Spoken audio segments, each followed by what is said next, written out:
안녕하세요. 네. 낯익은 얼굴들이 많네요. 네.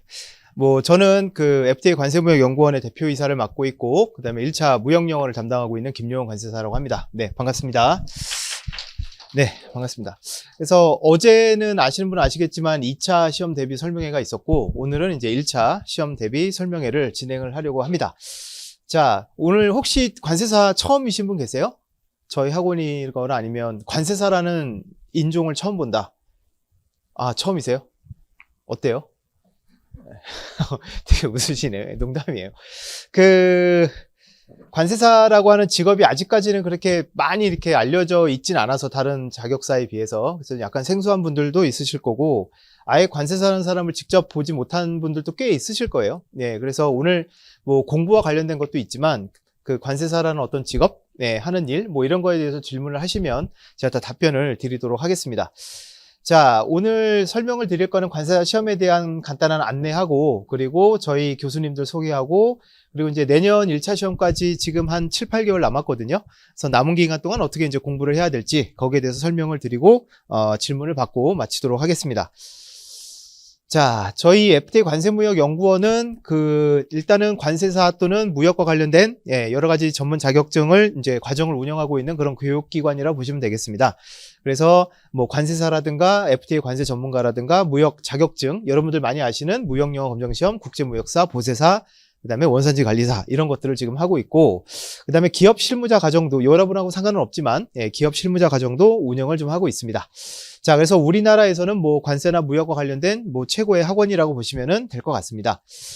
자, 그리고 저희 학원의 이제 강점은 뭐냐면, 일단 저희 학원에 있는 모든 강사님들이 이제 검증된 강사진으로 되어 있는데 거의 1타, 2타 다 모여 있다고 보시면 될 것 같아요. 그래서 저희가 이제 관사 학원 업계에 있어서는 거의 70% 이상 점유율을 차지하고 있다고 보시면 될 것 같고, 그리고 이제 저희 학원에서 좀 이따 나오겠지만 많은 합격자들이 배출되는 이유가 뭐냐면, 저희 학원에 있는 강사님들이 상당수가 또 저도 포함해서 대학원이라든가 박사, 석박사 학위를 또 많이 갖고 계시고 학교에서 지금 교수를 같이 겸하시는 분들도 많아요.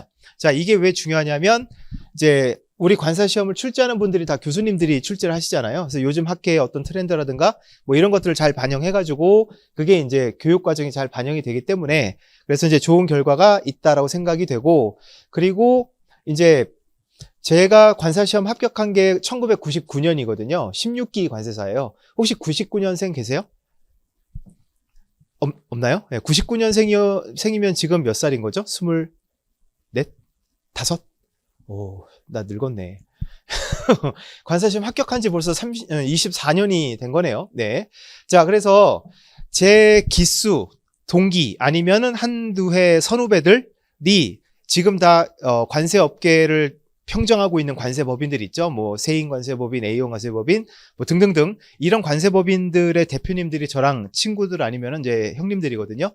그래서 그런 분들이 이제 좋은 관세사들을 채용하고 싶을 거 아니에요. 그럴 때 이제 저희가 추천도 많이 해드리고, 그 다음에 저희가 합격자 축하위원을 매년 여는데, 합격한 분들을 이제 모아서, 그때 이제 관세법인이 와서 거기서 미니 채용 박람회를 먼저 하기도 합니다. 그래서 작년 같은 경우, 네 군데 법인에서 참여를 했는데, 그 자리에서만 한 30명이 바로 이제 채용이 됐던 기억이 나요. 왜? 아, 거기 오셔야죠. 예. 우리 학원 대박이지. 아무튼 오라고 하면 다 옵니다. 예, 오십니다. 그래서 왜냐하면 그 관세법인 입장에서도 이제 채용 시즌이 되면은 각자 채용 공고가 나가잖아요. 그러면 이게 먼저 붙어버린 친구들은 다음 법인에는 이제 면접에 참여를 안 할 가능성도 높잖아요. 그리고 오란다고 해서 다 오는 것도 아니고. 근데 이제 학원에서 하는 특히 저희 학원에서 하는 그 합격 설명이란다. 그 축하위원은 예를 들어 90명이 합격자다. 그러면 한 88명이 와요. 외국에 나가 있는 몇 명 빼고는. 그러니까 거기서 이제 뽑을 때 조금 더 유능한 자원을 뽑기 위해서 관세법인들도 이제 많이 참여를 하겠죠. 그래서 올해는 더 크게 할 예정이긴 해요. 아무튼 여러분들 일단 합격은 하셔야 되고, 요거는. 자, 그 다음에, 장학제도를 이제 운영을 하고 있어서, 특히 이제 2차 같은 경우는 이제 장학금을 이제 매달 한 2, 30명씩은 저희가 제공을 해드리고 있습니다. 현금은 아니고 상품권으로 드립니다. 현금을 드리면 술을 사 먹더라고요. 예, 그래서 상품권을 드리고 그걸로 나중에 모아서 부모님 드리라고 하고 있습니다. 그 다음에 기초생활수급자나 차상위계층 이런 분들은 학원비가 부담되시면은 그 입증 서류만 내시면 저희가 90% 할인을 해드리고 있습니다. 네. 그래서 매년 이 프로그램을 통해서 합격하는 인원들이 한 명씩은 꼭 나오더라고요. 그래서 저희 이제 학원에 어떻게 보면 좀 자랑거리라고 보시면 될 것 같습니다. 자, 그 다음에 뭐 앞에 설명드렸던 대부분의 내용들이기 때문에 요거는 뭐 크게 설명은 안 드리고 넘어가도록 하겠습니다. 네.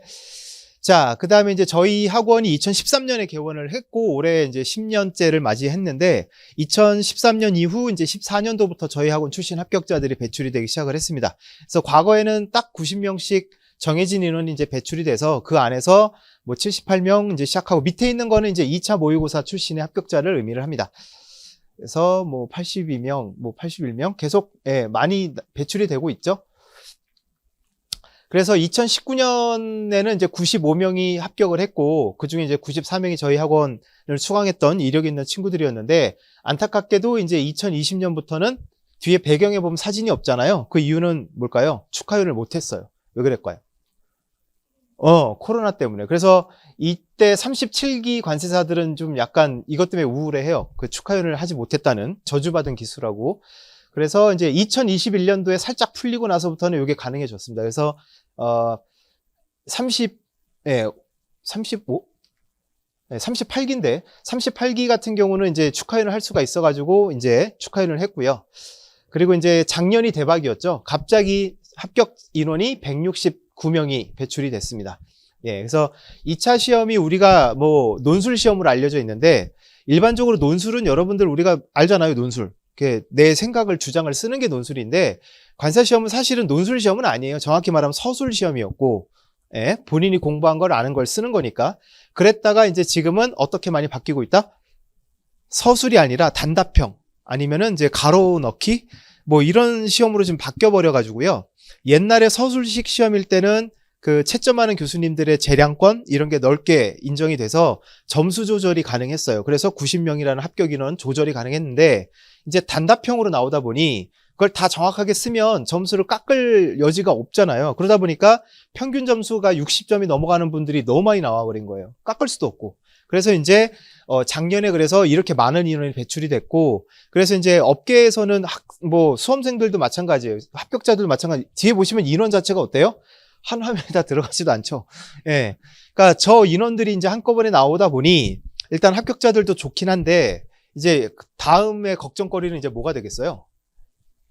예, 취업, 수습자리 구하는 거. 그래서 그런 것 때문에 좀 문제가 많았는데, 그런데 시간이 좀 지나고 좀 시간이 좀 필요할 뿐이지, 지금 수습은 거의 다 구했다고 합니다. 다행히. 현재 이제 학교를 다니고 있는 그런 어떤 비자발적 실업을 빼고는, 미안하다. 죄송합니다. 자발적 실업이죠. 자발적 실업자를 빼고는, 비자발적 실업자는 없다. 그렇게 이해하시면 될 것 같습니다. 그래서 이것 때문에 관세사회에서도 이제 시험을 주관하는 산업인력공단에 이제 의견을 냈고 해서 합격자 인원을 좀 조절을 해달라라고 부탁을 했다고 하는데, 시험 자체가 바뀌질 않았거든요. 올해도 2차 시험이 똑같은 패턴으로 나왔기 때문에 그게 조절이 가능할지는 잘 모르겠습니다.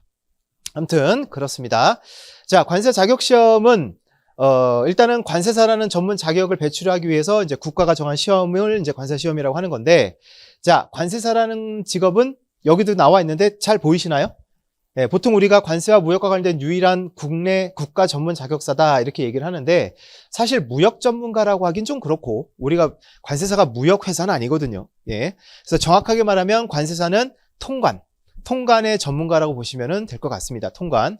자, 그래서 여기 보시면 이제 주요 업무가 수출입 통관 대행하는 부분이 있고요. 이게 이제 관세사 업무의 가장 기본이에요, 여러분들. 그 수출입 기업들이 직접 수출입 신고할 수 있어요. 할 수 있지만 굉장히 번거롭다. 그 다음에 약간 뭐 농수산물이라든가 기계류나 화학약품은 통관도 되게 어렵다. 그걸 이제 자기들이 하려고 하면 돈도 많이 들고 시간도 많이 걸리겠죠? 그걸 이제 관세사한테 대행을 시키는 겁니다. 자, 그 다음에 이제 두 번째로 하는 것들이 뭐가 있느냐. 기업구제 이렇게 되어 있는데, 여기에는 이제 여러 가지 컨설팅이라든가 또는 이제 기업 심사라고 되어 있거든요. 심사가 뭐냐면, 세무서에서 기업들 이렇게 조사하러 나오는 걸 뭐라 그래요? 세무조사라고 얘기를 하죠. 예. 관세청에서는 그걸 기업심사라고 얘기를 합니다. 그래서 기업심사가 이제 세관에서 나오게 되면 그동안 수입 신고했던 여러 가지 관세들, 그 다음에 부가세들, 이런 것들을 적정하게 납부했는지를 보고 이제 보통 추징을 해가려고 나오는 거죠. 근데 추징을 뭐 전혀 안 당할 수는 없어요. 세무조사도 마찬가지예요. 나온다라고 하면 이미 얼마 정도는 받아가겠다는 뜻이거든요. 그럼 그 과정에서 뭐가 필요하다? 내라는 대로 다 낼 거예요? 모범 납세자? 꼭 그게 좋은 건 아니거든요. 그래서 일단은 좀 개길 건 개기고 싸울 건 싸우고 논리의 싸움일 뿐이니까 정말 나쁜 사람이 아니라면.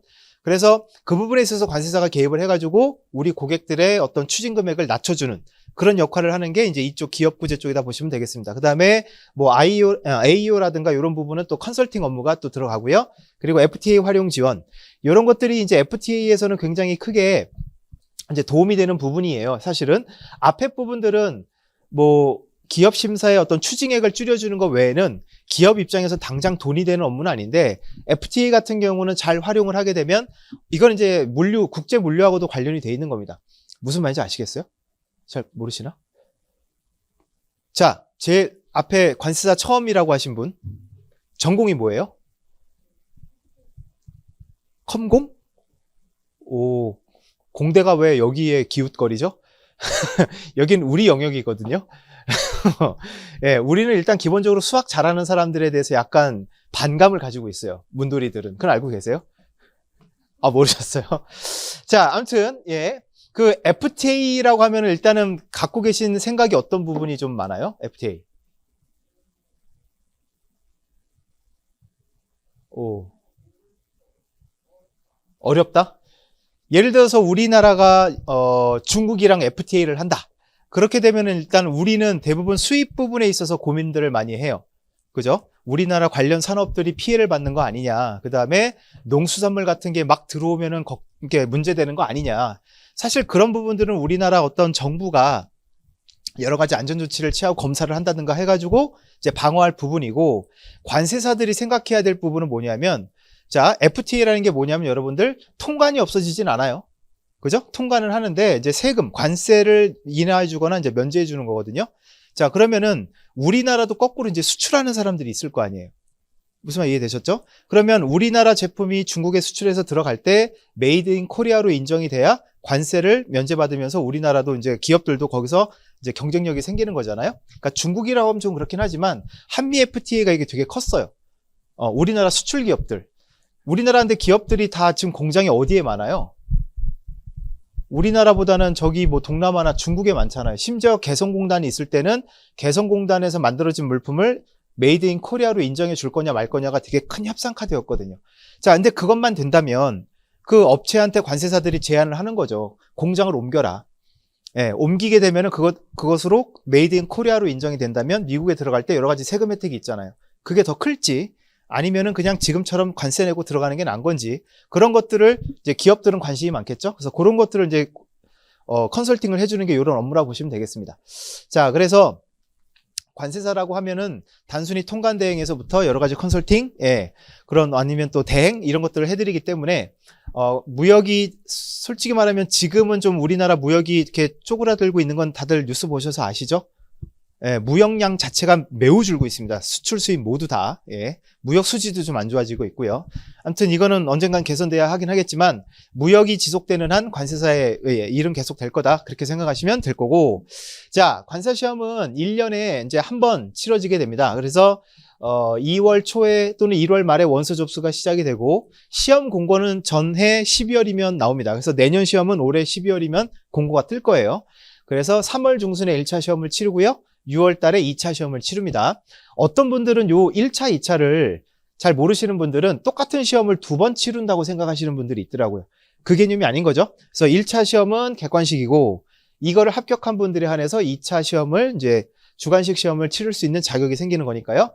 자, 그리고 이제 10월 중순에 합격자 발표가 됩니다. 얼마 안 남았네요. 이제 9월 달 되면은 바로 다음 달이 합격자 발표가 되겠습니다. 몇 명이 나올지 저도 되게 궁금해요.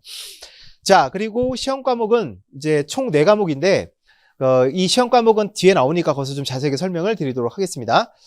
자, 그 다음에 또 많이 질문하시는 것 중에 하나가, 관세사 합격하면 뭐 하나요? 어디로 가나요? 뭐 이런 질문 많이 하시는데, 거의 95% 이상은 다 관세법인이나 관세사무소에 취업을 하게 됩니다. 회계사 합격하면 회계법인 들어가는 거랑 똑같아요. 당장 개업하는 건 힘들겠죠. 자, 이쪽으로 대부분 많이 가고요. 그 다음에 물류기업으로도 많이 갑니다. 그래서 통관취급법인이라고 하는 명칭은 관세법에 있는 용어인데 여러분은 그냥 쉽게 생각하면 큰 물류기업이라고 생각하시면 돼요. 국제물류기업. 뭐 DHL 같은 그런 특성업체도 포함이 되고 뭐 CJGLS나 대한통운 같은 그런 업체들이라고 생각하시면 됩니다. 그래서 이 업체들은 법에서 특별히 허락을 해준 거예요. 원래 통관은 누가 할 수 있다? 수출입 당사자, 화주 아니면 관세사만 할 수 있어요. 그런데 이제 이 사람들은, 이 업체들은 자기가 운송하는 물품에 한해서만 통관을 할 수 있어요. 다른 건 못해요. 다만 그렇게 하더라도 누구는 채용을 해야 돼? 관세사는 채용을 해야 돼요. 그러니까 이런 것들이 이제 전문 자격사의 어떤 특징인 거죠. 그 법률로 그 사람들만 할 수 있는 고유의 업무를 딱 정해놨으니까.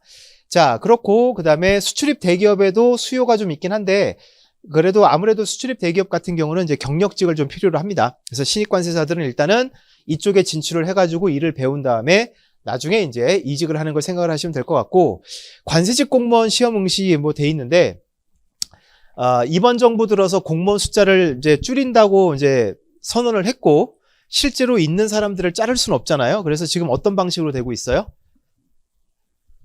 새롭게 공무원 뽑는 인원을 확 줄였어요. 예, 그래가지고 지금 공무원이 굉장히 인기가 많이 떨어지고 있습니다. 경쟁률이 너무 올라갔고 해가지고.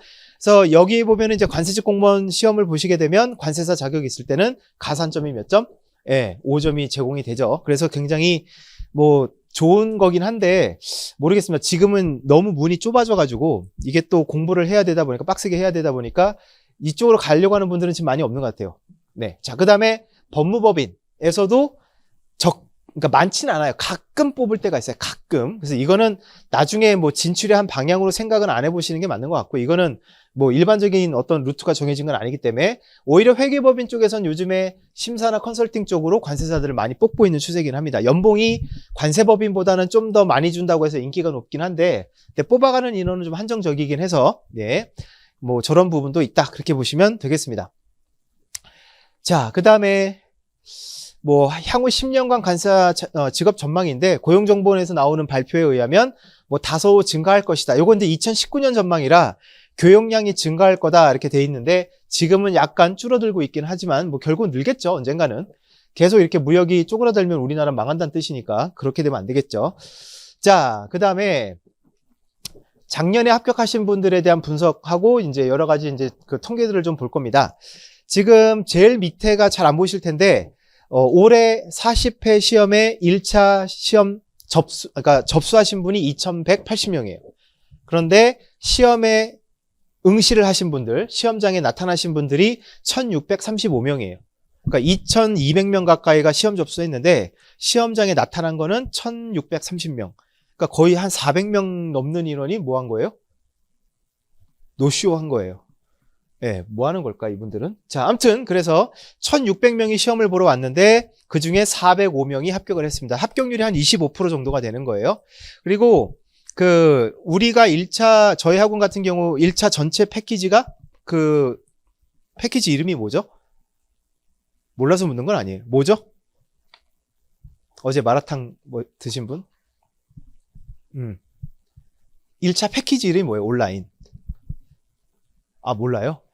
패스클럽이라고 있죠, 여러분들. 예, 기본 이름부터 모의고사까지 다 이렇게 동영상을 패키지로 해가지고 판매하는 상품인데 대부분 인강으로 공부하는 분들은 거의 그걸 다 들어요. 듣는데 그 패스클럽이라고 하는 강의의 완강을 다 하시고 시험 보러 가시는 분들이 몇 프로 정도 될 것 같아요? 여러분들. 기본 이론부터 모의고사까지 전체 패키지를 거의 다 수강을 하는데 그걸 다 완강하고 시험 보러 가시는 분들의 비율이 16%밖에 안 돼요. 네. 자, 그래서 여기서 일단 여러분들이 꼭 명심하셔야 될 게 뭐냐? 고시 공부는 강의 쌓아놓고 있는 게 절대 좋은 게 아니에요. 무제한 수강 좋은 거예요? 그럼 계속 수강만 하라는 뜻이에요? 그건 아니잖아요. 뭐 내년에도 강의를 준다? 그게 좋은 걸까요? 아니에요. 다 듣지도 못해요. 그러니까 중요한 거는 고시 공부일수록 강의의 의존도가 되게 낮습니다. 왜냐하면 강의는 빨리 들어버리고 쳐버리고 내 공부를 해야 돼요. 정말 그게 되게 중요한데 아무튼 16%밖에 안 돼요. 그러니까 제가 말씀드리려고 하는 게 뭐냐, 이 1,600명 중에서도 허수가 좀 많다.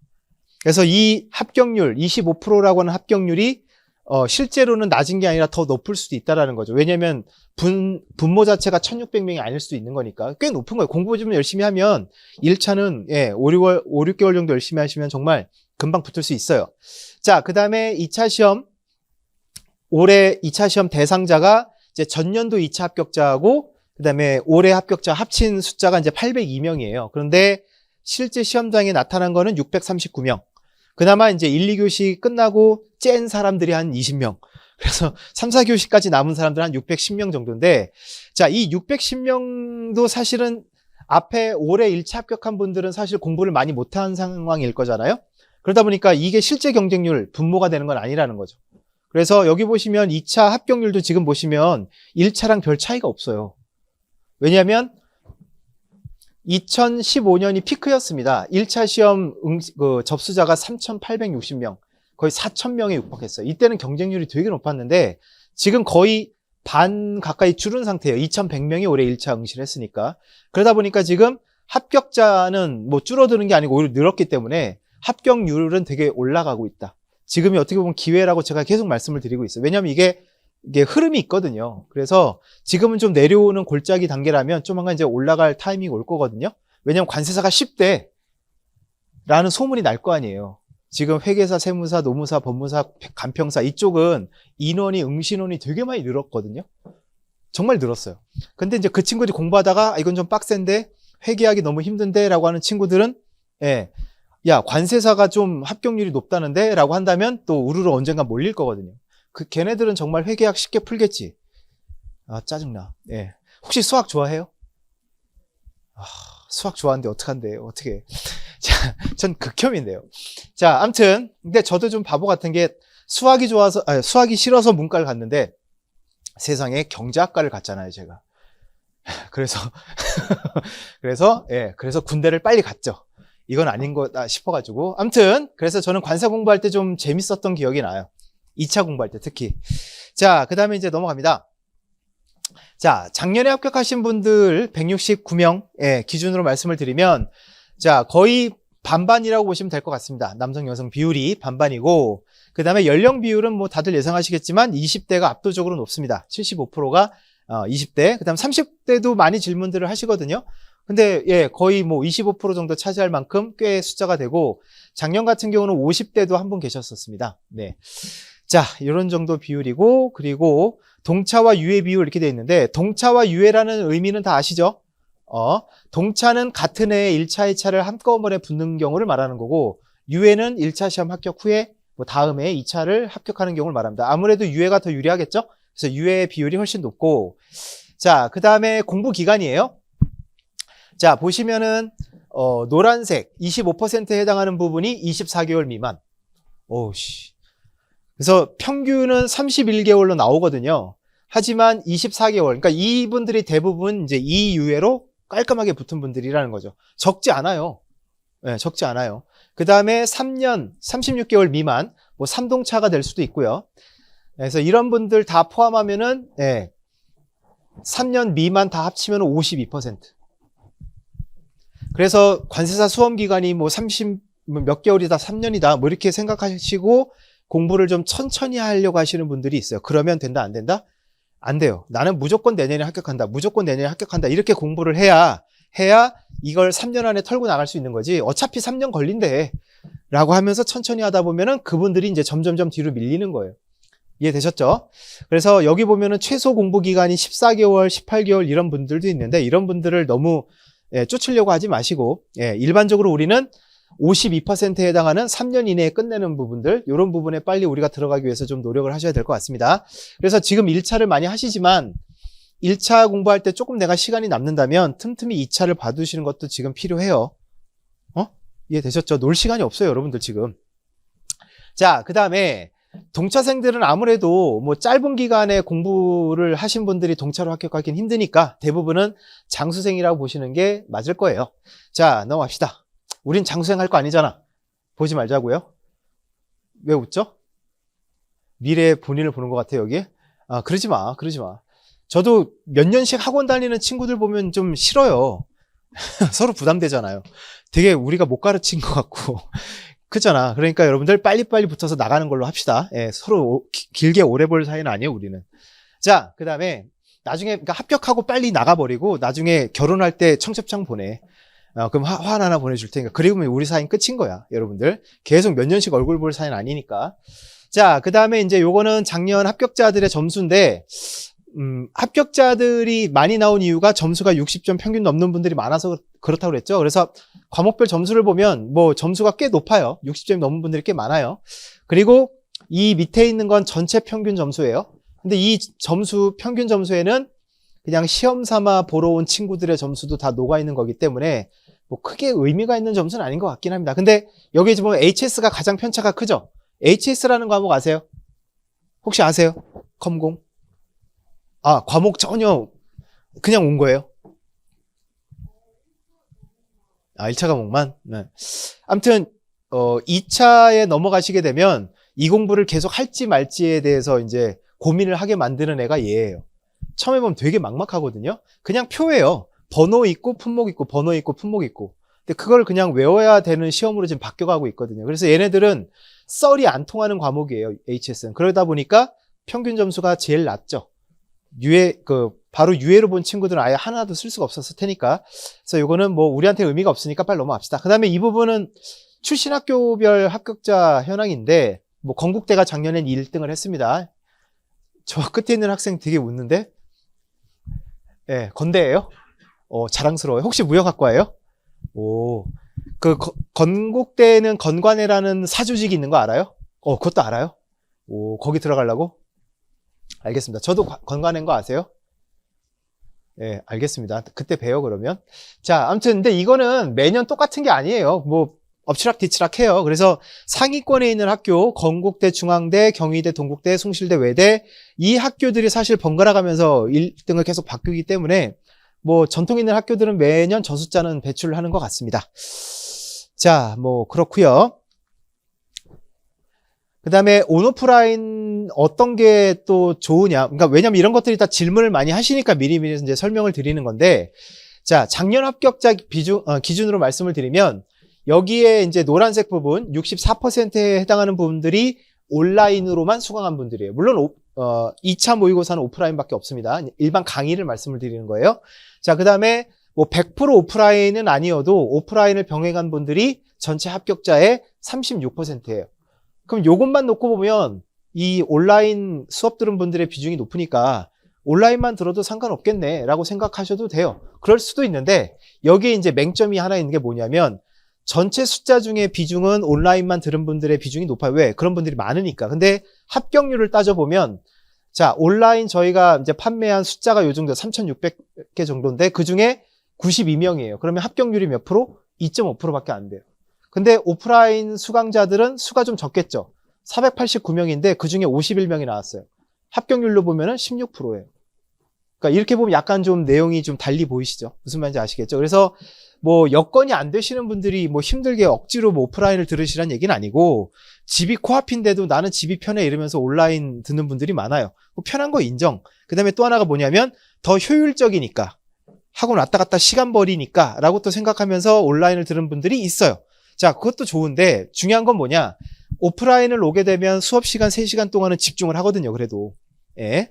자, 그러면 집에서 혼자 내가 3시간짜리 인강을 들었을 때 3시간 안에 끝내느냐? 그게 문제인 거지. 끝내면은 인강 들으셔도 돼요. 끝낼 수 있으면. 근데 안 되는 분들은 오프라인이 맞는 거예요. 억지로라도 해야 됩니다. 자, 그렇습니다. 넘어가겠습니다.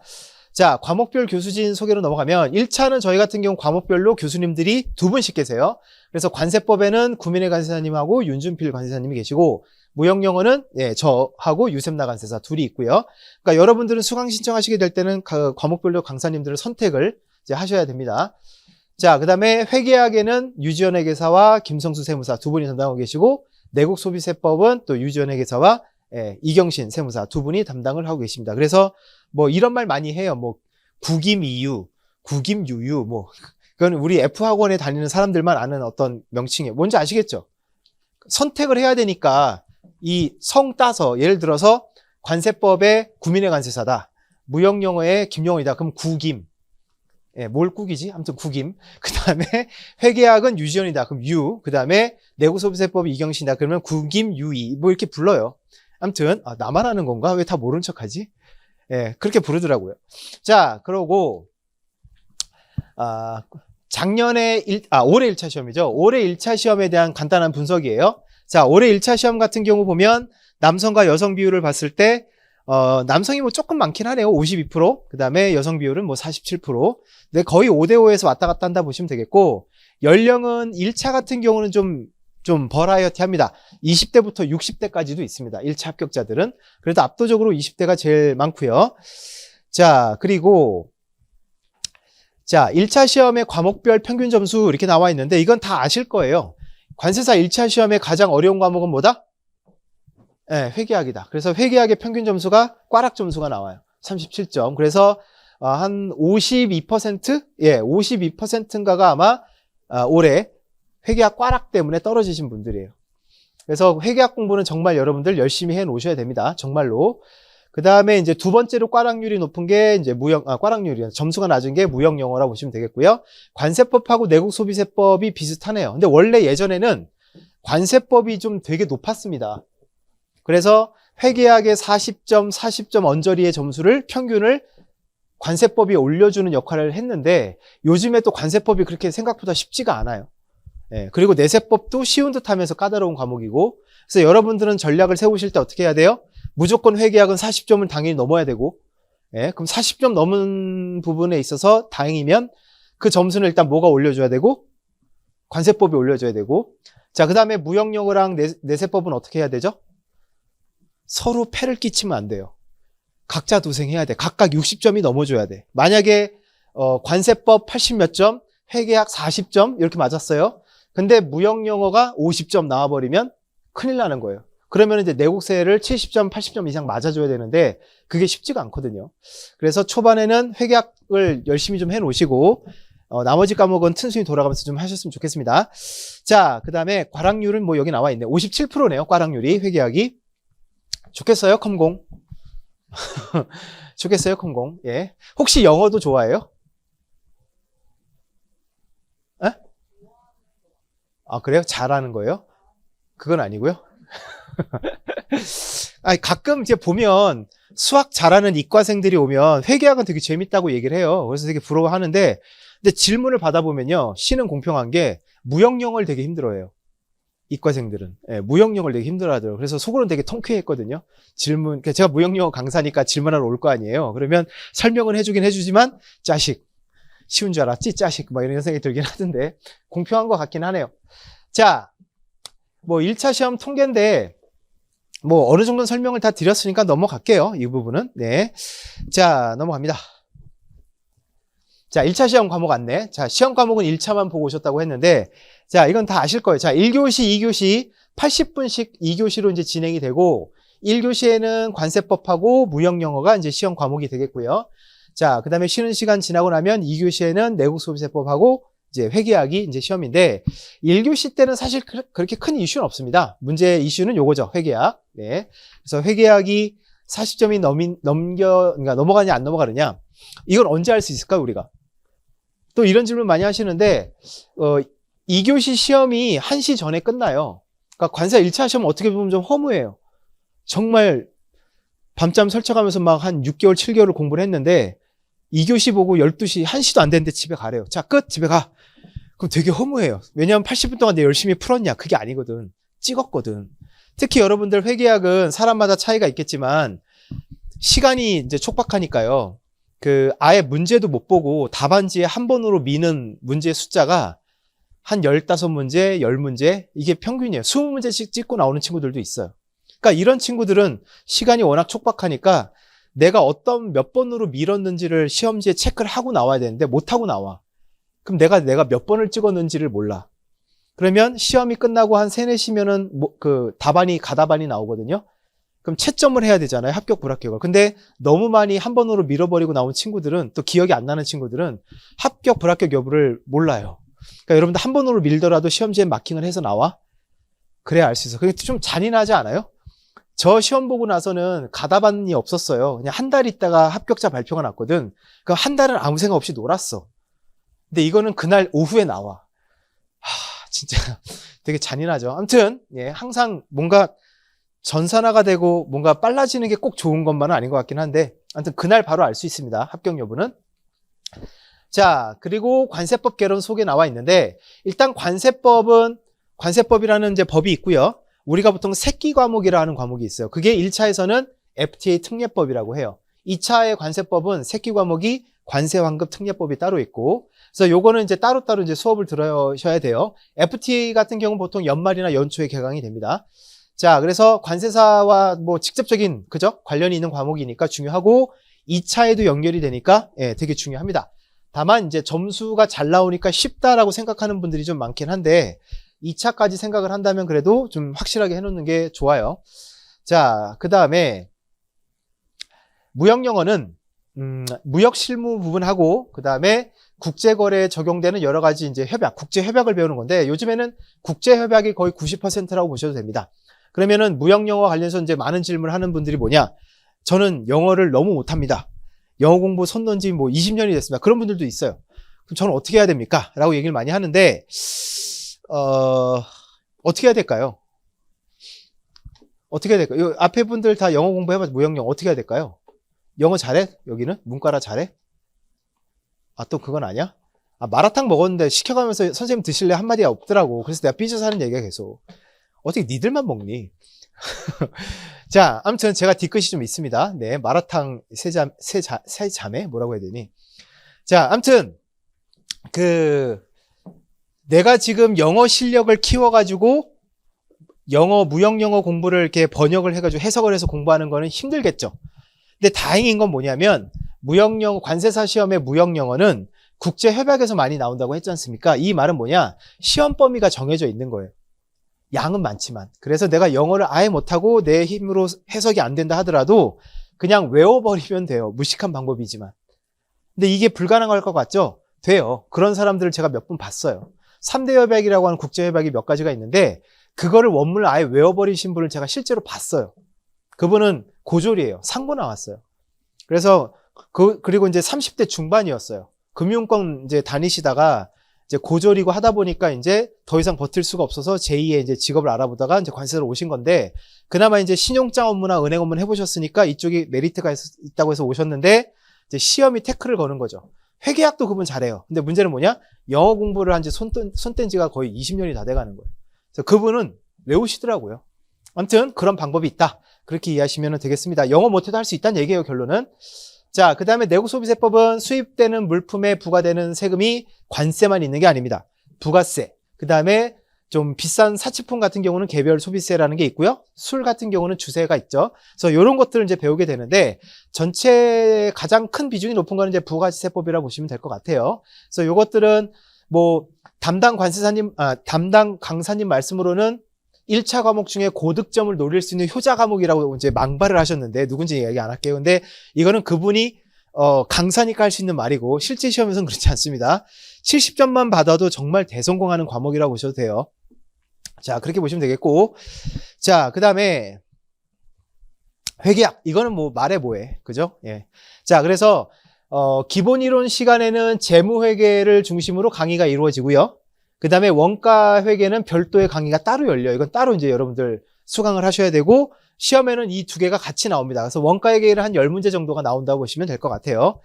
자, 뭐 이런 질문도 많이 하세요. 원가 그냥 제껴도 되나요? 이런 질문도 많이 하는데 제끼는 게 좋아요, 나빠요, 여러분들? 만약에 한 3, 4개월 남겨놓고 시작을 한 분들, 급한 분들은 뭔가 승부수를 던져야 되니까 뭐 재무회계만 잡고 가보자 해서 원가회계를 제끼는 분들이 있는데 지금 뭐 이미 시작하신 분들, 지금 시작하려고 하시는 분들은 이미 기간이 많이 남았거든요. 제낄 이유가 전혀 없습니다, 여러분들. 예. 그리고 그런 말씀을 제가 많이 드려요. 똑같은 10점을 올릴 때 재무회계에서 10점을 올리는 게 쉽냐? 아니면 원가회계 제로베이스에서 10점을 올리는 게 쉽냐? 뭐가 더 쉬울까요? 어느 정도 수준에 올라간 걸 거기서 10점을 더 올리는 거와 아예 제로 베이스에서 10점을 올리는 거 뭐가 더 쉬워요? 후자 아닌가?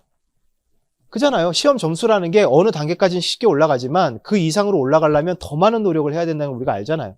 그렇기 때문에 원가회계는 제낄 부분이 아니다. 특히 지금 공부하시는 분들은. 자, 그렇게 하시면 될 것 같고. 그래서 나중에 뭐 회계학 강사님들이 설명을 해 주시겠지만, 모든 걸 다 잡으려고 덤비시지 말고, 내가 확실하게 할 수 있는 것들 중심으로 그러니까, 들로만 점수를 좀 기본적인 점수를 확보해 놓는 전략으로 가는 게 좀 중요하긴 합니다. 거기서 살을 붙여가는 게 중요해요. 전체를 다 한꺼번에 내가 다 소화하겠다고 덤비면 회계학은 좀 힘들 것 같아요. 자, 그 다음에 처음이신 분들 꼭 이거 명심하세요. 나머지 과목들은 그냥 기본 이론부터 수강하시면 되는데요. 회계학 같은 경우는 무조건 회계 원리를 먼저 수강하시고 기본 이론 들어오셔야 됩니다. 회계 원리. 회계 원리는 학원 홈페이지에 가시면 무료 동영상이 올라와 있어요. 한 15강 정도 되거든요. 교재도 필요 없어요. 거기 PDF가 올라가 있으니까 그거 보면서 공부를 하시고 그 재무회계, 즉 기본 이론으로 넘어오시면 되겠습니다. 자, 됐고요. 그 다음에 2차 교수님들인데 2차는 간단하게만 말씀드리고 넘어갈게요. 2차 같은 경우는 그 4과목의 어떤 강사님들이 팀으로 나누어져 있습니다. 그래서 F1 팀이 있고 F2 팀이 있어요. 그래서 선택을 할 때는 이제 팀별로 저희가 수강 신청을 받아요. 자, 그래서 F1 팀의 관세법은 임혜진 관세자님이 계시고요. 그 다음에 HS는 조천희 관세자님. 그 다음에 관세평가라는 과목은 김병수 관세자님이 계시고, 그 다음 무역실무는 2분이 계세요. 그래서 최재순, 최건수 관세자님 2분이 계십니다. 자, 그 다음에 F2 교수님은 관세법의 판창호 관세자님, 그 다음에 HS의 오수교 관세자님, 그 다음에 최동 관세 2분이 계십니다. 그래서 선택을 하셔야 되고, 그리고 관세평가의 전용대 무역실무의 정지환 관세자님이 있습니다. 정지환 관세자님은 유튜버로서 유명하죠. 네. 구독했어요? 네, 구독해 주세요. 네. 자, 아무튼 이렇게 계시고요. 뭐 이건 2차 과목 소개니까 넘어갈게요, 그냥. 그리고 나중에 1차 시험 끝나고 이번 좀 앞서간 얘기긴 하지만 그 1차 시험이 한 3월 둘째 주, 셋째 주 토요일 날 이제 시행이 되면 2차 새로운 과정이 이제 한 4월 중순부터 시작이 돼요. 그럼 한 달 정도 기간이 있어요. 그럼 그 기간에 뭐 하냐라고 질문 많이 하시는데 먼저 그 길을 가봤던 사람들은 그냥 놀아라. 내일 지구가 망할 것처럼 놀아라. 왜냐면 앞으로 못 놀거든요. 근데 정작 그 입장이 된 친구들은 이제 불안하니까, 마음이 급하니까 뭔가 자꾸 하려고 하거든요. 아무튼 뭐는 이해는 하긴 한데, 아무튼 공부를 해야 되겠다 생각이 되시는 분들은 일단 여러분들 1차 시험 끝나면 딱 그래도 일주일만 쉬세요. 쉬라는 게 뭘 하라는 게 아니라 그냥 아무것도 하지 말고 그냥 쉬어. 먹고 좀 쉬세요. 쉬고, 그 2차 실제 개강은 4월 중순인데 3월 말쯤에 이제 아마 2차 설명회가 열릴 거예요. 그러면 그날부터 작년 강의를 열어드려요. 기본 이론 강의를. 그러니까 실제 개강하기 전까지 놀지 말고 옛날 강의라도 듣고 있으라고. 이해되셨죠? 그러니까 1차 시험 끝나고는 딱 우리는 며칠만 논다? 일주일만 논다. 그 다음부터 이제 뭐 한다? 2차 공부 들어간다. 그렇게 생각하시면 될 것 같습니다. 그래서 요거는 그때 2차 설명은 그때 설명을 들으시라고 말씀을 드리는 거고, 요것만 간단히 말씀을 드리면 1차 시험은 2교시면 집에 왔죠? 집에서 점심 먹을 수 있었어요. 근데 2차 시험은 1교시, 2교시, 3교시, 4교시, 1, 2교시 사이에는 이제 점심시간이 있고요. 그래서 하루 종일 시험을 봅니다. 그러니까 이것도 좀 개선이 돼야 될 부분이긴 해요. 하루 종일 이렇게 무식하게 보는 시험 없어요, 사실. 좀 나눠서 보거든요. 근데 이게 4교시쯤 되면 사람이 너무 힘들어요. 진이 빠져가지고. 여러분들 이런 시험 본 적 없지 않아? 하루 종일? 또 엄청나게 집중을 해야 되고 엄청나게 많은 양을 쓰다 보면 막 손가락도 아프고 장난 아니거든요, 정말. 아무튼 그렇습니다. 그래서 어느 정도 좀 대비를 많이 해가야 되고, 참고로 2교시 끝나고 점심시간이 꽤 여유 있게 제공이 되고 밖에 나가서 식사하셔도 돼요. 예, 그래서 뭐 이렇게 가둬놓는 거 아니야. 수능하고 달라. 그러니까 뭐 점심은 어떻게 해요? 걱정하지 않으셔도 돼요. 점심은 싸가도 되고, 근데 여름이잖아요. 그래서 쉬는 거, 김밥 같은 거 절대 싸가면 안 된다. 예, 안 되고 그냥 간단하게 뭐 빵 종류나 뭐 이런 거 드시든가 아니면 나가서 사 드시고 오셔도 됩니다. 그냥 시험 보다가 벌떡 일어나서 나가셔도 됩니다. 예, 일반 시험에서는 안 잡습니다. 예, 걱정하지 마세요. 자, 그렇고, 자, 1년 커리큘럼을, 이것도 1차만 간단하게 말씀을 드리면, 이건 오프라인 기준이에요. 자, 5월 달에 이제 기본 이론 개강을 하고, 7월 달에도 한번 개강을 하고, 근데 안타깝게도 9월 달에는 기본 이론 개강이 없습니다. 그래서 내가 9월 달에 시험을 시작하는데, 공부를 시작하는데, 오프라인을 듣고 싶다라고 하시는 분들은 안타깝게도 불가능해요. 그래서 그런 분들은 일단 기본 이론을 인강으로 먼저 좀 소화를 하시고, 그건 나중에 설명을 드릴게요. 자, 9월, 10월에는 그래서 플러스 특강이라는 게 개강이 되는데, 어떻게 보면 기본 이론의 심화 과정이라고 생각하시면 되고, 오늘은 이제 이 플러스 특강을 대비한 과정이라고 보시면 되겠죠. 그래서 과목별로는 좀 다릅니다. 기본 이론 때 다뤘던 거를 다시 심화로 다루는 과목도 있고, 대표적으로 이제 무역영어 같은 경우는 기본 이론에 다루지 않았던 걸 합니다. 그래서 전혀 다른 과정이라고 보시면 되겠죠. 자, 하고, 그 다음에 기본 이론 과정이 11월에 한번 열리고 또 문제풀이가 열리게 되는데, 메인은 문제풀이가 되겠죠. 그래서 내가 만약에 오프라인을 지금 시작하는 사람들인데 꼭 듣고 싶다면, 지금 10월까지 기본 이론하고 플러스 특강을 인강으로 빨리 소화를 하셔야 돼요. 그리고 이제 11월 달에 문제풀이부터는 이제 오프라인으로 수강이 가능해지게 되겠죠. 자, 그리고 이제 저쪽에 보면 이제 모의고사가 2월 달부터 시작이 되고 OX가 또 1월에 있거든요. 그러니까 이런 것들은 다 오프라인으로 이제 수강이 가능하시고, 나는 그냥 다 온라인으로만 듣고 싶다 하시는 분들은 그냥 아까 말씀드린 패스클럽으로 그냥 쭉 따라가시면 되겠습니다. 그렇게 뭐 어려울 건 없죠.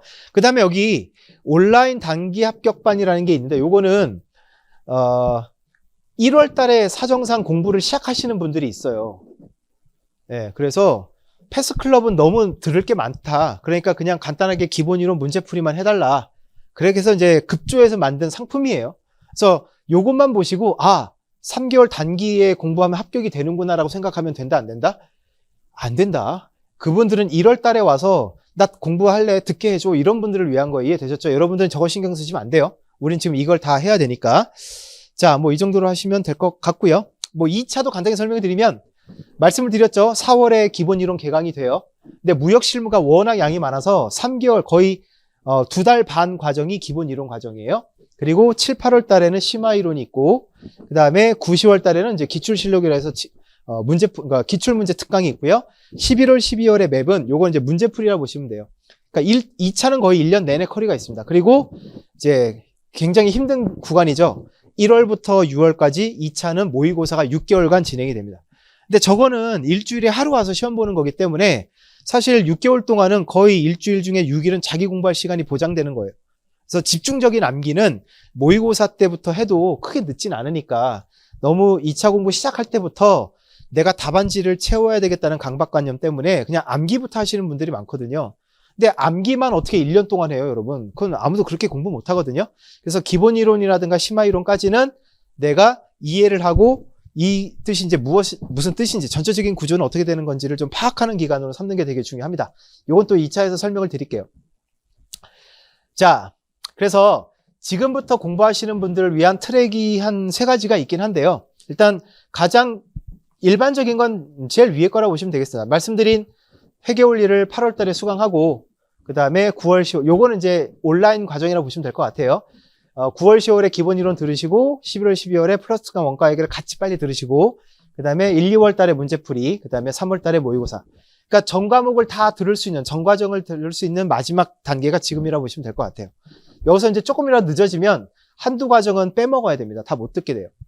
그 다음에 이제 밑에 부분은, 플러스 특강을 좀 앞으로 당겨 놓은 거죠. 당겨 듣게 되면 아까 말씀드린 것처럼 문제풀이부터는 뭘 들을 수가 있다? 오프라인을 들을 수가 있다. 오프라인을 들으실 분들은 이런 과정으로 가시면 될 것 같습니다. 그 다음에 직장을 다니거나 내가 좀 시간이 많지가 않다라고 하는 분들은 그 2과목씩 나눠서 하는 거예요. 기본 이론을 뭐 회계학 관세법, 무역영어 내세법 이런 식으로. 근데 2과목 여러분 짝을 지을 때 회계학하고 무역영어는 찢어야 돼요, 얘네들 같이 짝으로 엮어놓으면 지옥을 보게 될 거예요. 무슨 말 이해되셨죠? 그래서 무역영어랑 회계학은 조금 많은 시간을 필요로 하는 과목이다 보니까 얘네들은 좀 찢어라. 그래서 회계학과 관세법, 무역영어 내세법 이런 식으로 하는 게 좋고, 그 다음에 문제풀이, 그 다음에 모의고사.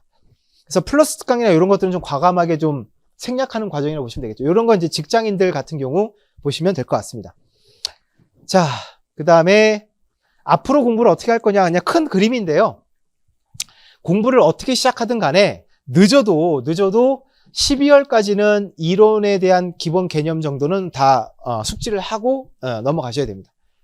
이해되셨죠? 예. 그러니까 빨리 시작한 분들은 뭐 이전에 문제풀이 들어갈 수 있는 거니까 상관없는데, 지금 시작하시는 분들은 늦어도 12월까지는 이론을 어느 정도 완성을 시켜놓고, 여기 보면 최소 2회독이라고 되어 있는데 제 개인적인 욕심은 3회독이에요. 3회독. 최소한 3회독은 돼야, 여러분들 그거 있죠? 어떤 단어가 딱 보였는데 맞다, 이거 어디서 본 건데 1회독 됐을 때 어디서 본 건지 찾아갈 수 있나요? 못 찾아가요. 2회독은 해야 이거 어디서 봤어 하고 찾아갈 수가 있어요. 3회독 하잖아요. 그러면 그 내용이 담겨있던 페이지의 이미지가 어설프게 떠올라요. 내가 어디에 필기를 했는지 그 모양도 떠올라요. 여러분 아마 잘 모르실 거예요. 왜? 3회독을 해본 적이 없기 때문에. 근데 3회독을 해보시면 그 정도 수준으로 올라가요, 여러분들. 정말이에요, 정말. 그래서 그 정도 수준이 되면 문제풀이에 들어가더라도 금방금방 이 문제 풀면서 이거 어디였죠? 금방 찾아가면서 왔다 갔다 공부할 수가 있는데, 그게 안 돼 있으면 문제풀이 공부하다가 이게 기본서 어디 나와 있던 거다? 찾을 때 시간이 또 엄청 걸리거든요. 그래서 목표는 2회독으로 되어 있으나 제 개인적인 욕심으로는 3회독은 하셨으면 좋겠다. 네. 유전회계사가 맨날 이런 소리를 해요. 밥 먹고 하는 게 뭐냐고. 여러분들 밥 먹고 하는 게 뭐예요? 뭐예요? 공부 아니에요? 집에서 돈 벌어 오래요? 나가서 돈 벌어! 막 이래요?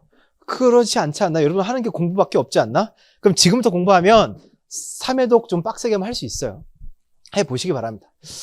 자, 그리고 1, 2월 달에는 문제 유형을 좀 익히면서 기출문제를 한 번씩 다 풀어보는 시간이고, 그리고 3월 달에는 이제 모의고사가 되겠습니다. 자, 됐고, 그 다음에 요거는 2차에도 많이 적용이 되는 건데 1차 때는 사실 뭐 강의 듣기 바빠서 요거는 아마 수행하기가 쉽진 않을 텐데, 그래서 제가 강조하는 부분이긴 해요. 고시 공부는 아마추어처럼 하면 안 된다라는 얘기를 제가 되게 강조를 하거든요. 그래서 철저하게 계획이 세워져 있어야 되는데, 자, 일단은 최종 목표를 먼저 선정을 하는 거예요. 뭐 우리 같은 경우 눈앞에 있는 내년 1차 합격이 목표가 되겠죠. 그게 골이야. 자, 그러면 그 내년 1차 합격을 위해서 한 달 또는 2달 단위로 이제 목표를 세우는 게 단계별 목표예요. 그럼 우리가 보통 강의가 2달, 한 달 강의로 돌아가잖아요.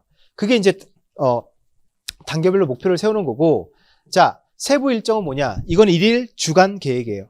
그래서 내가 만약에 기본 이론을 9월, 10월 2달 동안 끝내기로 했다.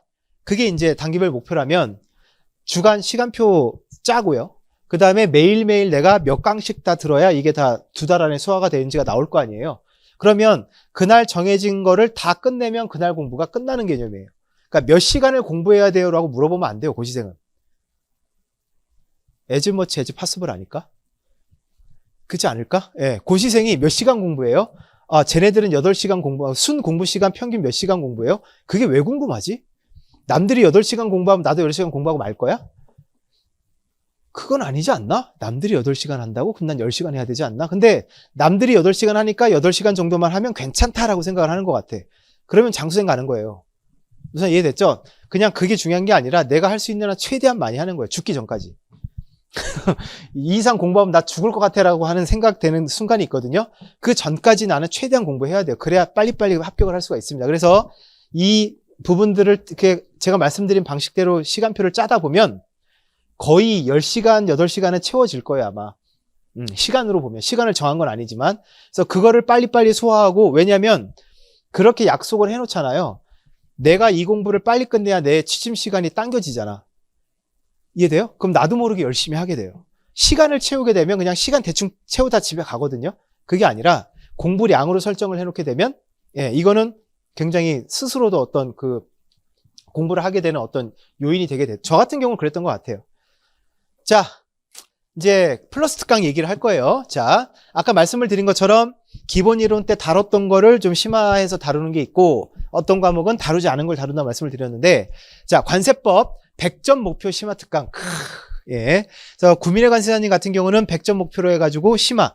그러니까 요즘에는 관세법도 이제 쉽지가 않은 게, 관세법하고 내세법의 차이가 뭐냐면, 관세법은 범위가 어때요? 양이 되게 많아요. 그래서 출제하는 분들의 입장에서는 낼 건덕지가 되게 많아요.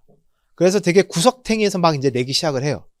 이해되셨죠? 그래서 두루두루 이제 봐야 될 필요가 생긴 거고, 자, 내세법은 문제가 뭐냐면, 내세법은 법령의 양이 많다, 적다? 적어요. 그리고 시험이 반복되다 보니까 이미 중복해서 나온 부분들이 있어요. 그러니까 똑같이 낼 수가 없으니까 이제 문제가 어떻게 되는 거예요? 꼬기 시작해요. 그래서 이제 계산 문제도 막 나오기 시작하고, 장난 아니게 된 거죠. 그래서 뭐 약간 성격은 다르지만 관세법이나 내세법이 옛날처럼 이렇게 꿀빨던 과목은 아니다 라고 얘기를 하더라고요. 여러분들 세무사라든가 회계사 시험에 부가세법 보면은 그 계산 문제가 대부분인 거 아세요? 근데 누가 그러는데 회계사 30년 하신 할아버지가 말씀하시는데 옛날 회계사의 부가가치세법 문제가 30년 전에는 우리 문제 같았대요. 법령에서 나오는 문제 있잖아요. 맞는 거 골라라. 그런 문제였대. 근데 그게 부가세법이 한정돼 있잖아요. 그러다 보니까 이제 그런 문제가 한계가 오니까 이제 뭐로 바뀌는 거예요? 계산 문제로 바뀌었다는 거. 지금 우리도 이제 슬슬 그런 쪽으로 가고 있어요. 그래서 여러분들 1차도 점점 어려워지니까 동차는 어떻게 생각도 하지 말고 내년에 1차 붙고 내후년에 뭐 붙어요? 2차 붙으세요. 예. 안 그러면 또 회계학 공부해야 돼요. 끔찍하잖아.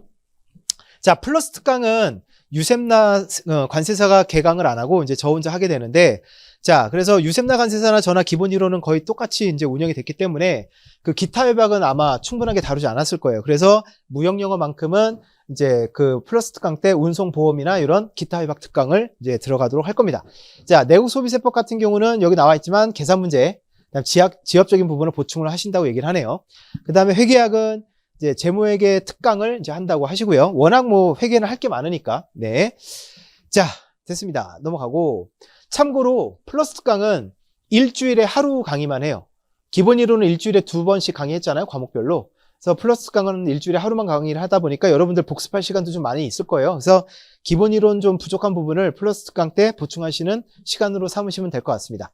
자, 작년에 합격한 합격자들이 말하는 합격 노하우 이렇게 되어 있는데 제일 중요한 게 암기다. 그 다음 두 번째가 공부계획과 학습량이다 이렇게 되어 있어요. 그래서 여기서 이제 여러분들이 오해하지 않았으면 좋은 게 뭐냐면 암기가 중요하대. 그래서 암기를 해야 돼 라고 생각하는 게 아니라 이 두 번째 조금 저는 여러분에게 좀 집중을 하라고 말씀을 드리고 싶어요. 왜냐하면 공부계획과 학습량을 매일매일 매달 채워진 대로 열심히 하다 보면 암기가 잘 되는 건 이건 결과물이지 않을까라는 거지. 이해돼요? 암기 자체가 목표가 되는 게 아니라 우리의 목표는 이거예요. 하루하루. 어떻게 살 거냐. 그래서 하루하루 요거를 잘 하다 보면 암기는 그냥 따라오는 거라고. 그렇게 생각을 하셨으면 좋겠어요. 자, 어차피 오늘 3시간 들여서 외운 거 내일 되면 기억나요? 안 나, 잘. 예. 그거 우리 다 알고 있잖아. 그러니까 암기에 집착하지 말라고요. 근데 걔를 내가 공부하는 1년 동안 2차 공부 얘기해요. 1년 동안 얘를 한 100번 본다 생각해 보세요. 100번 보면 까먹을까? 100번 보면 안 까먹을걸? 그렇게 생각하면 스트레스가 덜 하거든요. 근데 오늘이 마지막인 것처럼 노래 제목인가? 예. 마지막인 것처럼 이걸 막 외우고 다음에 까먹을 걸 스트레스 받아 하지 말란 얘기지. 까먹을 거는 확실하니까 오늘 보고 내일 보고 모레 보고 그게 더 여러분에게 공부할 때 좀 편할 겁니다.